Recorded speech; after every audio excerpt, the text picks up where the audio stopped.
겨울이 가고 봄이 온 것 같아요. 그렇죠? 그래서 제가 오늘은 아침에 넥타이를 뭘 맬까 고민을 하다가 이것도 매고 저것도 매다가 이걸 매고 왔어요. 문제는 이걸 매다 보니까 얼굴 화장을 하나도 안 하고 왔어요. 이게 제 오리지널 생얼입니다. 색깔도 이 색깔이고, 그래서 오늘 잘 봐주시기 바랍니다. 근데 오늘 여기에 관심 가지지 마시고 말씀에 집중하기를 축원합니다. 아멘. 옛날 어떤 마을에 한 사나이가 살고 있었어요. 친구가 3명이나 있었는데 다 귀한 친구들이었습니다. 근데 그 3친구 가운데 첫 번째 친구를 참 좋아했어요. 이 친구는 내게 가장 소중하고 가장 귀하고 내게는 없어서 안 될 친구라 하고 늘 그 첫 번째 친구와 함께 사귀기를 좋아하고 가까이 하려고 무진 애를 썼습니다. 근데 두 번째 친구는 첫 번째 친구만큼은 못하지만 그래도 내게는 없어서 안 될 귀중한 친구다. 그 친구와 사귀기를 좋아했습니다만은 세 번째 친구는 조금 달랐어요. 만나면 부담되는 얘기만 합니다. 이것 하지 마라 하더라. 그건 왜 그러노? 왜 그렇게 했노? 그래서 만나려면 겁이 딱 나요. 웬만하면 만나지 않습니다. 돈 꿀 때는 만나지, 아니면 꼭 필요할 때만 만나지 웬만하면 만나지 않습니다. 그런데 어느 날 왕궁에서 정관이 와서요, 출두하라, 왕의 재판정에 출두하라. 큰일 났습니다. 왕의 재판정에 출두하라는 것은 뭔가 자기가 모르는 제목이 있기 때문에 오라는 거기 때문에 겁이 덜컥 나고 다리가 후두들 떨리고 혼자서 갈 자신이 없었어요. 그래서 제일 소중히 여기는 첫 번째 친구 집을 찾아가서 친구야 이런 일이 있어 지금 왕의 재판에 출두해야 되는데 혼자 갈 수 없으니 같이 좀 가면 안 되겠는가. 아마 친구가 같이 갈 줄로 생각했는데 뜻밖의 그 한마디에 첫 번째 말에 딱 거절한 거죠. 낙심이 되었습니까? 세상에 이럴 수가 있겠는가. 탄식에 대해서 이미 때는 늦었습니다. 그래서 시간은 다가오고 할 수 없이 두 번째 친구를 찾아가서 이런저런 자초지종 이야기다 하고 함께 가주기를 정했습니다. 그랬더니 두 번째 친구가 물론 함께 가주지, 함께 가주는데 왕궁 문 앞에까지는 갈 수 있겠지만 그 이상은 내가 갈 수 없으니 이해해 주게 내 친구야 했냐나 기대했는데 그 역시 실망감만 안겨주고 말았습니다. 아픈 가슴 부여잡고 할 수 없이 세 번째 친구 찾아가세요. 평소에 늘 소홀하게 생각하고 바른 말 해줘도 시끄럽다, 그만해라, 또 섭섭하게 했는 일이 너무 많기 때문에 별 기대하지 아니하고 세 번째 친구 찾아가서요, 자기 얘기를 쭉 얘기하고 동행하기를 요청했는데 뜻밖의 이런 대답하는 거죠. 물론이지, 내가 따라가주고 말지. 자네는 가면 입 다물고 가만히 있어. 내가 자네 사정 다 아니까 내가 변호해주고 또 결백한 것을 내가 변호해 주겠네. 그러면서 선뜻 따라 나서는 거 있죠. 그제서야 이 사나이가 세 친구 가운데 나의 진정한 친구는 바로 세 번째 친구구나, 그걸 알게 되었다. 여러분, 제가 이 이야기할 때 깨닫는 것이 없습니까? 무엇을 일깨워주고 있습니까? 왕의 재판당이 뭐예요? 왕의 재판당은 앞으로 우리가 서야 할 하나님의 심판들을 상징하는 것입니다. 첫 번째 친구는 뭐예요? 돈입니다. 재물입니다. 사실 우리가 사는 동안에 가장 소중하게 가장 귀하게 여기는 것이 뭐예요? 재물입니다. 돈입니다. 재물을 얻기 위해서 내 시간을 다 바치고 인생을 올인합니다. 그런데 만왕의 왕께서 여봐라 올라오너라 주님 부르실 때에 그때에 그 재물은 따라가주지 않습니다. 내가 쌓아놓은 재물, 내가 모은 재물 다 두고 가야 되는 것입니다. 그래서 오늘 본문 말씀 앞에 5절 말씀을 보면 이런 말씀이 있습니다. 5절 말씀 한번 보세요. 돈을 사랑치 말고 있는 바를 족한 줄로 알라. 재물은 우리의 진정한 친구가 될 수가 없어요. 재물은 우리의 영원한 친구가 될 수가 없어요. 그러므로 돈이 우리의 신앙의 대상이 되면 안 된다, 그런 말씀이에요. 두 번째 친구는 우리에게 무엇을 의미하고 있습니까? 우리의 가족들이에요. 우리 이웃에 있는 친지들입니다. 왕이 부를 때에 주님께서 오라 하면 장례식까지는 남은 오지 않아도 따라옵니다. 화장터까지 따라오고 아이고 아이고 땅을 치며 울어주기도 합니다. 우리의 가족들입니다. 친지들입니다. 왕국 문까지 하나님의 보좌 앞에까지는 못 가더라도 왕국 문턱까지는 따라갈 수가 있는 것입니다. 무덤까지는 슬퍼하며 따라갈 수 있습니다. 그 이상은 불구덩이에 들어가지 않습니다. 무덤 속에 들어가지 아니합니다. 그러면 세 번째 친구는 누구겠습니까? 우리의 영원한 동반자 되시는 예수 그리스도의 우리의 친구십니다. 아멘. 물론 우리가 예수님과 함께 하는 게 쉽지 않아요. 신앙생활을 하면서 예수님 말씀 순종하는 거 쉽지 않습니다. 우리에게 희생을 요구합니다. 십자가 질 것을 요구합니다. 그러나 예수님만이 우리의 영원한 동일한 진정한 친구가 바로 예수님이신 것을 믿으시기 바랍니다. 그래서 오늘 5절 끝부분 보면 이런 말씀이 있습니다. 내가 과연 너희를 버리지 아니하고 과연 너희를 떠나지 아니하리라 하셨느니라 말씀하고 있습니다. 예수님은 언제나 우리와 함께 하십니다. 할렐루야. 오늘 예배 가운데 함께 하신 주님, 예배 후에도 함께 하시 믿으시기 바랍니다. 그러므로 하나님 앞에 가셔서 우리 주님께서 변호합니다. 하나님 아버지, 이 사람을 용서해 주십시오. 이 사람의 모든 허물은 내가 다 대신 졌습니다. 내가 대신 죽었습니다. 이 사람 대신 내가 매련맞았습니다. 그러므로 이 사람은 더 이상 빚 갚을 빚이 없습니다. 내가 다 갚았습니다. 우리의 영원한 변호사가 되시고 우리를 변호해 주시는 영원한 친구 되시는 분은 예수님이십니다. 따라서 예수님만이 우리의 사랑과 믿음의 대상이신 믿으시기 바랍니다. 자, 오늘 본문 말씀 기록할 당시 여러 가지 사항을 제가 살펴보니 그 당시 그리스도인들이 참 어려움이 많았어요. 밖으로는 여러분이 잘 아는 로마의 그 극악무도한 폭군 네로가 핍박을 하는 당시 교회가 참 몸살 앓았습니다. 붙잡혀서 불에 타 죽기도 하고 붙잡혀서 목에 참으로 참수도 하기도 하고 재물 다 뺏기고 짐승 물려 죽기도 하고 기독교인들은 지하에 숨어서 신앙생활 할 수밖에 없습니다. 그럴 때 히브리서 기자는 예수 그리스도는 어제나 오늘나 영원토록 동일하다는 말씀하시면서 아무리 환난다 하고 핍박을 당한다 할지라도 그 핍박 현장까지 주님이 오셔서 생명 싸게같이 돌보시고 지키시고 있다는 사실을 잊지 말라 하면서 격려해 주는 말씀이에요. 이 믿음이 우리 믿음 되기를 바랍니다. 예배할 때도 함께 하신 주님께서 우리의 삶의 현장에서 힘들고 어려운 그 모든 일들 가운데서도 주님이 한 번 떠나지 않으시 믿으시기 바랍니다. 오히려 그 일 가운데 저는 이복게 하시는 축복도 체험하기를 축원합니다. 뿐만 아니라 내적으로는 그 당시에 이런저런 잘못된 이단 사상들이 많았어요. 하나님 아들 예수님은 완전한 하나님이십니다. 완전한 또 인간이십니다. 그런데 그 당시 어떤 사람들은 예수님의 신성을 부인해요. 그는 우리와 어떤 인간은 맞기는 많은데 하나님은 아니다. 또 어떤 사람들은 예수님은 하나님이신데 그는 인간이 아니다. 여러분, 예수님의 신성을 부인한다든지 인성 부인하는 것은 그건 이단이에요. 이와 같은 이단이 절비할 때에 뭐라 했습니까? 어제나 오늘이나 영원 동일하신 예수님 말씀하시면서 오늘 본문 바로 다음 9절 말씀 보세요. 이런 말씀으로 경고하고 있습니다. 한번 따라하면 여러 가지, 크게 합니다. 여러 가지 다른 교훈에 끌리지 말라. 예수님의 교훈은 절대 불변의 진리라는 것을 믿으시기 바랍니다. 예수님은 어제도 오늘도 영원토록 길이시고 진리시고 생명이심을 저는 믿습니다.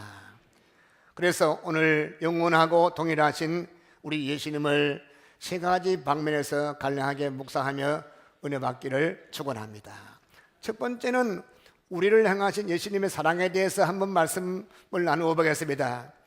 예수님의 사랑은 영원토록 동일하십니다. 요한복음 13장 1절 말씀, 이런 말씀이 있습니다. 6월절 전에 예수께서 자기가 세상을 떠나 아버지께로 돌아가실 때가 이런 줄 아시고 세상에 있는 자기 사람들을 사랑하시되 끝까지 사랑하시니라. 세상에 있는 자기 사람들을 사랑하시되 끝까지 사랑했다 했습니다. 예수님의 사랑은 끝까지 변함없는 사랑이심을 믿으시기 바랍니다.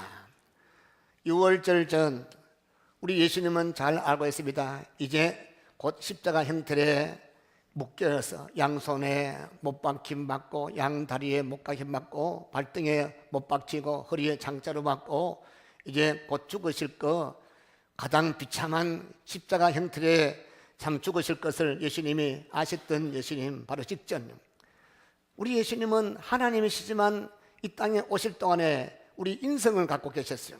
안 먹으면 배고프고 추운 날은 춥고 맞으면 아프고 외로움도 느끼고, 그 인간적인 전제에서 본다면 도저히 지금 예수님 누구 사랑하고 못하고 그런 처지가 아니에요. 지금 환경과 처지가 아주 열악합니다. 혹시 여러분 사형수에 관한 얘기를 들어봤습니까? 저는 하원교도소에 갈 일이 종종 있어요. 목사님 와서 설교 좀 해주십시오. 옛날에는 가면 기독교회가 없어가지고 그때 믿든지 안 믿든지 한 1,000명 끌어모아놓고 설교할 때가 있었고 그때 힘들어. 요즘은 오네시모 회가 있어가지고 기독교인만 따로 모아서 한 300명가량 예배를 인도해서 좀 쉬운데, 한 번씩 부안가당 집사님이 사형 언도받고 선고받고 이제 언제 죽을 줄 모르는 사형수 6명 아니면 8명 따로 접견실에서 목사님과 상담하기를 원합니다. 그래서 상담도 하고 대화한 적이 있습니다. 그게 보면 그 6명, 8명 다 기독교인이에요. 그래서 오네시모에 가입해서 찬송 성경 끼고 예배 드렸는데, 일반 제수들은 푸른 제수복 입는데 사형수들은 보니까 여러분들은 모시로 하얀 옷을 입혀가지고 성경책, 금박이로 성경책 들고 다 읽더랬는데 목사님 같아요. 그 따라간 우리 여학생들이 울고불고 날랐어요. 목사님 저렇게 착하고 목사님 닮은 사람을 어떻게 죽일 수 있습니까? 근데 이미 죄를 지었어요. 그렇죠? 그 중에 보면 교회 다니고 참으로 신앙생활 하는 것 같은데 예수님 모신 사람과 그렇지 않은 사람은 차이가 납니다. 예수님 모신 사람은 오늘 죽어도 주님 천국까지 편안합니다. 평온합니다. 얼굴에 해같이 빛이 납니다. 성경 얼마나 많이 읽고 기도하고 바깥 교회에 기도 많이 하고 자기가 죄 지은 그 대상 위해서 기도하고 귀한데, 그렇지 못한 사람은 보면 얼굴이 아주 샥하네요. 눈이 동그래가지고 겁이 질려가지고 제가 봐도 너무 안쓰러워요. 자, 이제 사형수들이 언제 죽을 줄 모르는데 사형 집행하는 날짜와 그 시간은 아무도 몰라요. 그래서 그 사형수에게는 극비로 참으로 붙여지게 됩니다.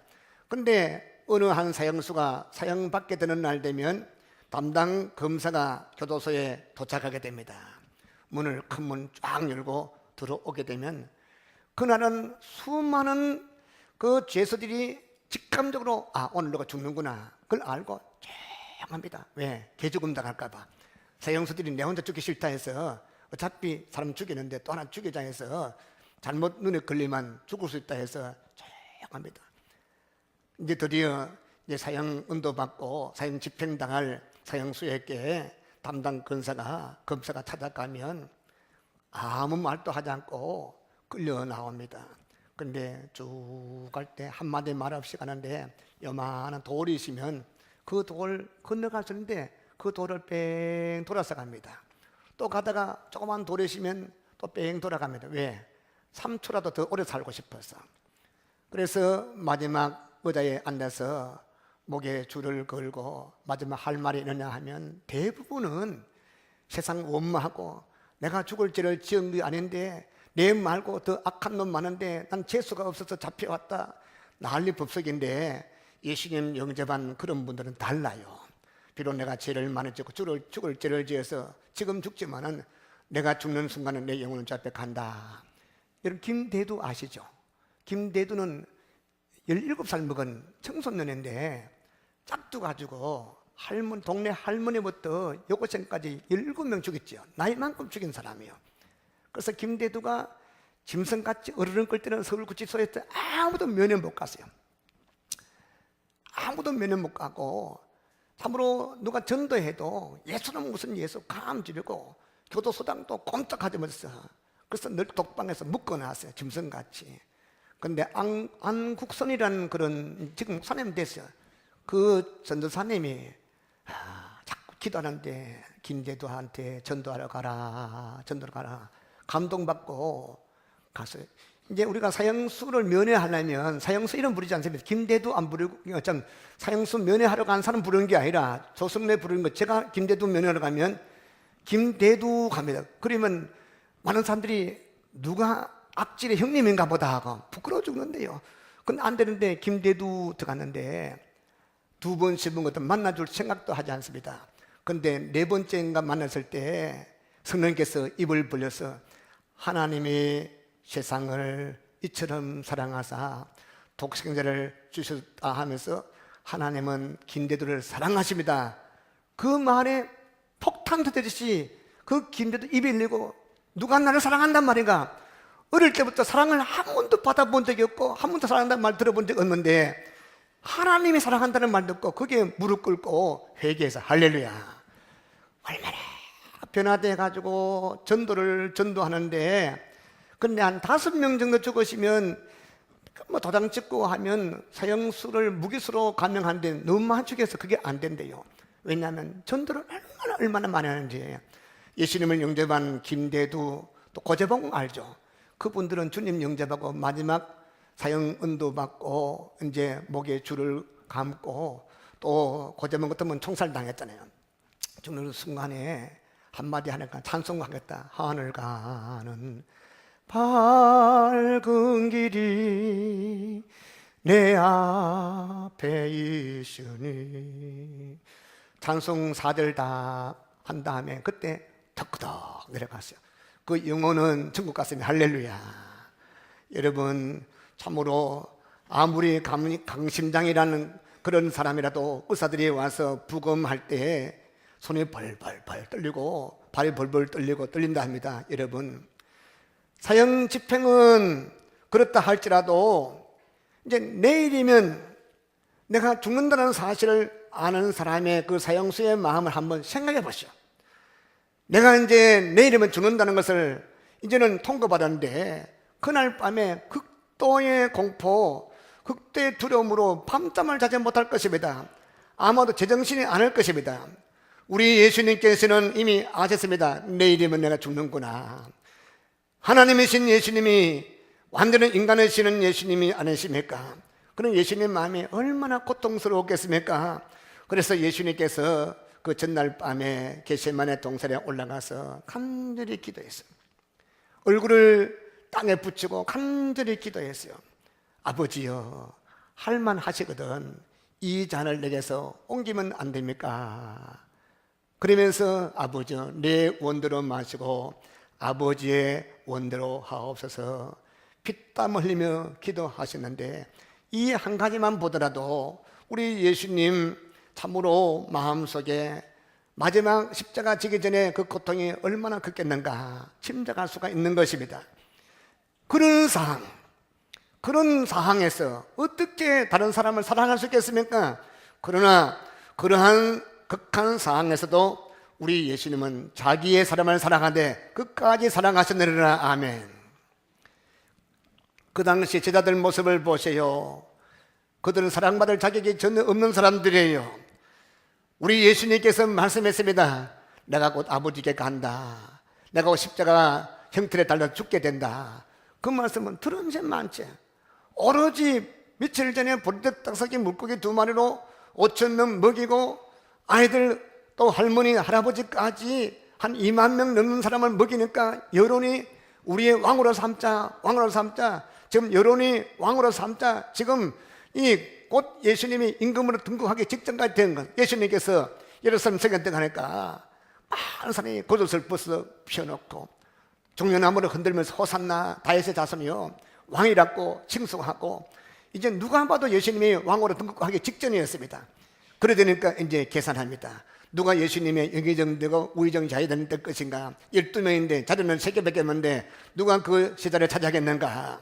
서로 내가 크다, 네가 크다 땡기고 밀고 나도 힘이 밀리니까 자기 어머니를 모셔와가 노비까지 하고 정말로 구중받아 마땅한 사랑받기보다도 구중받아 마땅한 그들, 예수님의 죽음에 대해서 전혀 관심 없는 그들, 우리 예수님께서 사랑 베풀 수 없는 그들에게 우리 주님은 사랑을 베풀어 주었습니다. 예수님은 참으로 사랑할 수 없는 그런 극한 상황에서 사랑을 베풀어 주었어요. 사랑할 수 없는 사람까지도 사랑해 주신 예수님, 그것이 바로 누구 사랑입니까? 예수님의 사랑입니다. 할렐루야. 그 사랑으로 여러분을 구원하신 믿으시 바랍니다. 그 사랑으로 저를 구원하신, 여러분 구원하신 주님은 끝까지 사랑하실 저는 확실히 믿습니다. 어떤 사람이 이런 걱정합니다. 예수님께서 나 같은 자도 사랑하겠는가? 저는 제 약점이기도 하고 또 극복해야 할 것 중에 하나가 두려움인데, 어떤 두려움은 거부당하는 두려움. 저는 어머님이 6.25 사변 때 총을 맞았어. 교인들 다 죽고 혼자 살아남고 피를 너무 많이 흘렸어요. 그래서 피도 모질하고 심장도 두고 심장병, 위장병 늘 누워서 살았어. 오늘은 A 집사님이 밥을 하고 내일은 권사님 밥하고 사모님은 집에 누워서 늘 있고 교인들 밥을 하고. 제가 어릴 때는 젖을 한 번도 얻어먹은 적이 없어요. 옛날에 쌀가루 갈아가지고 먹였대요. 그래서 그때가 옆집에 애기 놓은 그런 집사님 젖을 한 모금 먹으면 맛있더라고요. 그 젖맛을 잊지 못해서 내 어머니 품에 안가서 젖발라 하면 밀어내요. 젖이 안 나오고 또 우리 어머니 아프니까 또 어린 마음에 안기고 싶은 마음에서 엄마한테 안기려면 이래 밀어내요. 저는 참 마음이 아픈 거, 지금도 저희 어머니하고 좀 정이 좀 없습니다. 어머님이 이 설교 안 들을 줄 믿습니다. 막내 동생은 안 그랬는데 제가 좀 그래서 이러면 안 되는데, 제가 며칠 전에 일부러 제가 대구에 가가지고 무릎 꿇고 회개했어요. 제가 모진 말을 한 적이 있거든요. 한 20년 전에. 그게 기도할 때마다 부딪혀요. 내가 이걸 어머니한테 무릎 꿇고 회개했는데 이게 잘 안 되더라고요. 근데 어느 날 옆에 심한 쪽팔릴 것 같아서, 그러나 우리 어머니, 우리 아내도 안 될 거고 제 혼자 됐고 다른 일 때문에 간 김에 무릎 꿇고 우리 어머니 깜짝 놀라고, 아니 와이카노 하냐. 어머님, 제가 죽을 죄를 지었습니다. 무슨 죽을 죄? 옛날에 이런 말 했는데 용서하십시오. 그렇게 가만히 계시더라고. 근데 머리를 대밀고 기도해 주세요. 그 기도 받고, 주여, 주 앞에 회개하고 마음이 편안해요. 할렐루야. 이런 묶인 걸 풀기로 축원합니다. 이건 매일 기도가 안 돼요. 은혜가 안 돼요. 그래서 그게 이제 몸에 배, 어릴 때부터 그게 오랫동안에는 이 거부당하고 그게 뭐 일부러 한 건 아니에요. 몸이 아프니까. 지금 이 누워있는 그 자체도 힘든데 젖을 먹일 수가 없잖아요. 그래 안아주도 못하고 젖도 얻어먹지 못하고. 그 지금도 늘 주여 거부당할까봐 제가 연애를 잘 못해요. 연애하다가 자일까봐. 우리 아내가 저를 받으면 감사합니다. 할렐루야. 그래 어떤 사람들이 참으로 나 같은 걸 예수님이 받아주겠는가? 그럴 때 어떤 분이 얘기합니다. 여러분, 태평양 넓은 바다에 멸치 새끼 몇만 4마리가 막 수영하고 물을 먹고 막 수영해요. 근데 잘 놀다가 말이요, 멸치 새끼 한 마리가, 미리치 한 마리가 걱정합니다. 야봐, 야들아, 우리 이렇게 물 마시다가 태평양 물 다 말라면 왜 나와? 그 넓은 태평양 바다에 헤엄질하는 쪼매난 멸치 새끼 3마리, 4마리가 걱정합니다.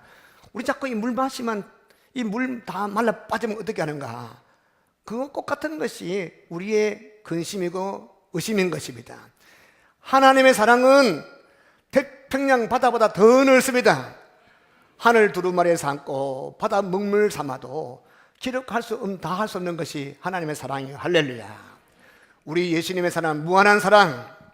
그러므로 우리 예수님의 사랑 안심하고 마음껏 받아 누리기를 축원합니다. 제가 조금 전에 말씀했지 않습니까?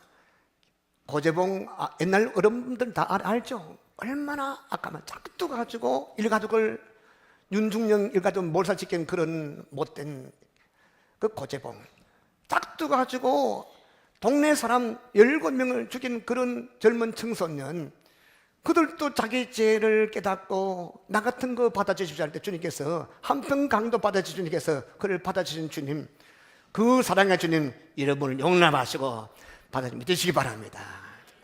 또 예수님의 사랑에 대해서 생각해 볼까요? 예수님이 여러분과 약속했어요. 언약 맺었어요. 나는 이제부터 주님을 잊지 않습니다. 주님께서는 영원토록 기억하시면 할렐루야. 주님 뭐라 했으면 볼지어다 비홀드 내가 세상 끝날까지 너희와 항상 함께 있으리라 약속하신 주님은 영원토록 1년 365일 하루 24시간 오늘부터 영원토록 언제나 함께 하시면서 천국까지 무사히 인도하심을 저는 확실히 믿습니다. 요한복음 10장 28절 말씀 보니까 이런 말씀이 있습니다. 내가 저희에게 영생을 주노니 영원히 멸망치 아니할 터요 또 저희를 내 손에서 빼앗을 자가 없느니라. 여러분은 주님의 손 안에 사랑의 손 안에 붙잡혀 있습니다. 주님은 여러분을 꼭 붙잡고 있습니다. 여러분의 손은 주님을 놓았지만 주님은 손 놓지 않습니다. 주님께서 여러분을 잡고 계십니다. 주의 손은 사랑의 손입니다. 주님이 여러분 붙잡고 있는 손을 아무도 뺏을 자가 없는 것입니다. 그래서 로마서 8장 35절부터 39절 말씀 보니까 환난과 핍박과 칼과 가지가지 모든 것이 하나님의 사랑에서 하나님의 손에서 뺏어갈라고 해도 안 된다 했습니다. 무엇이 나를 사랑하시고 우리 사랑하신 예수님의 사랑으로 말미암아 넉넉히 이기느니라. 할렐루야. 얼마나 귀한 말씀입니까? 혹시 여러분이 김웍스라는 여성 성악가를 아시는 분 계십니까? 참 유명한 분이에요. 이분 세계적인 성악가인데 이분은 맹인이에요. 전 세계 누비면서 그가 찬양할 때 많은 사람이 위로받고 힘 얻었습니다. 이 한국 사람이에요. 6.25 사변 때 두 눈 잃어버렸어요. 부모 없이 고아원에서 자랐습니다. 너무너무 불쌍하니까 고아원 방문했던 미군 병사의 도움으로 미국으로 건너갔습니다. 그곳에서 예수님 만나게 되어서 예수님 사랑을 깨닫게 되었어요. 주님 의지하면서 늘 주님께서 주는 위로함 받고 세임 공급받아서 믿음으로 살게 되었습니다. 그래서 그가 당한 어려움은 이루 말할 수 없습니다. 말도 통하지 않죠. 눈은 멀죠. 그런데 그 모든 어려움을 믿음으로 다 이겨낼 수 있습니다. 불구에 머물러서 당당하게 인디애나 주립대학에 합격했어요. 열심히 공부했습니다. 졸업했습니다. 오스트리아에 참으로 유학을 갔습니다. 거기서 유명한 성악가가 되었습니다. 그가 노래 부를 때 그의 노래는 영감에 차는 노래였습니다. 많은 사람 심령이 움직였습니다. 그가 한 번은 이런 말씀했습니다. 제가 읽어드릴게요. 여러분, 나의 손을 붙들고 나를 인도해 주시는 분이 어떻게 인도해 주시는 줄 아세요? 그는 나에게 저 멀리 100m 전방에 무엇이 있고 또 길 건너편에 무엇이 있다고 일찌감치 보이는 상황을 알려주는 것이 아닙니다. 그분은 직접 나의 팔을 붙들고서 바로 앞에 계단이 있다고 일러줍니다. 그러면 나는 그 소리 듣고 그저 계단에 오르기 위해서 나의 발을 높이 들기만 하면 됩니다. 나는 나의 발걸음을 인도해 주시는 진실한 아내자에게 나의 발걸음을 맡기고 그저 한 발자국 한 걸음 따라가다 보면 내가 원하는 곳에 가야 할 곳에 무사히 당도하게 됩니다. 그러면서 계속 말을 덧붙입니다. 여러분, 우리는 10년 뒤의 일을 알지 못합니다. 20년 이후의 일을 알지 못합니다. 또 우리가 알 필요도 없습니다. 그러나 우리를 인도해 주시는 진실하신 그분, 어제나 오늘나 영원 동일하신 우리 예수님께 우리 발걸음을 맡기고서 우리의 인도자, 날 사랑하신 예수님의 인도함 받아서 한 발자국 한 발자국 따라가다 보면 예수님께서 우리를 영원한 천국까지 인도할 줄로 믿습니다. 여러분, 얼마나 귀한 말씀입니까? 여러분과 저를 사랑하시고 인도하시는 예수님은 신실한 분이십니다. 그러므로 안심하십시오. 우리 인생 맡기시기를 바랍니다. 날마다 맡기를 축원합니다. 때로는 연락에서 쓰러질 때가 있을 것입니다. 그러면 주님은 내 손을 잡으시고 일으켜 주십니다. 베드로 생각해 보세요. 베드로가 예수님을 사랑했습니다. 예수님께서 말씀했습니다. 다 나를 떠나가리라. 다 나를 부인하리라. 그때 예수님께 베드로가 뭐라 했습니까? 다 부인하고 떠날지라도 나는 주님 떠나지 않겠습니다. 그 베드로 말은 진심이었습니다. 그러나 그는 연약한다였습니다.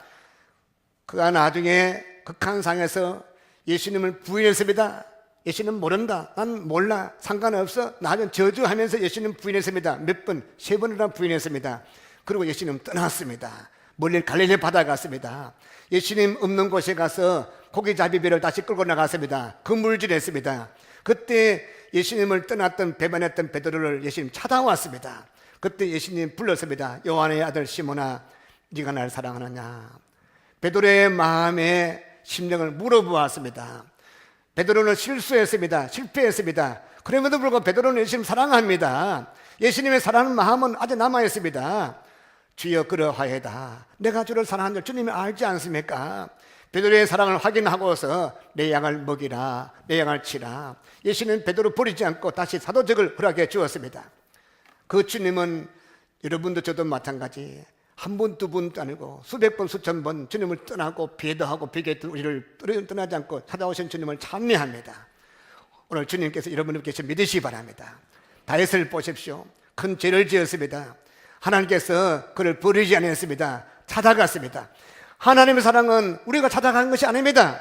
하나님 사랑은 하나님 찾아오신 것입니다. 범죄한 아담에게 어멍어스 동생을 죽인 가인에게 찾아오신 하나님, 오늘 예배 가운데 오셔서 여러분 옆에 계시 믿으시기 바랍니다. 내가 너를 떠나지 아니하리라, 영원히 너와 함께하리라. 찬송 가사같이 내 주와 맺은 언약은 영분별하시니 그 나라 가기까지 늘 보호하시니, 이 찬송이 여러분 찬송이를 축원합니다. 또 세 번째 말씀은 어제나 오늘은 영원토록 동일하다는 주의 말씀입니다. 여러분, 우리 예수님은 영원토록 동일하기 때문에 예수님의 말씀도 영원토록 절대 불변의 진리입니다. 여러분, 사람이 만든 지식은 시시때때로 변하는 것이 그것이 사실 아닙니까? 한번 물어볼게요. 옛날에는 지구는 가만히 또 뭐가 움직인다 했습니까?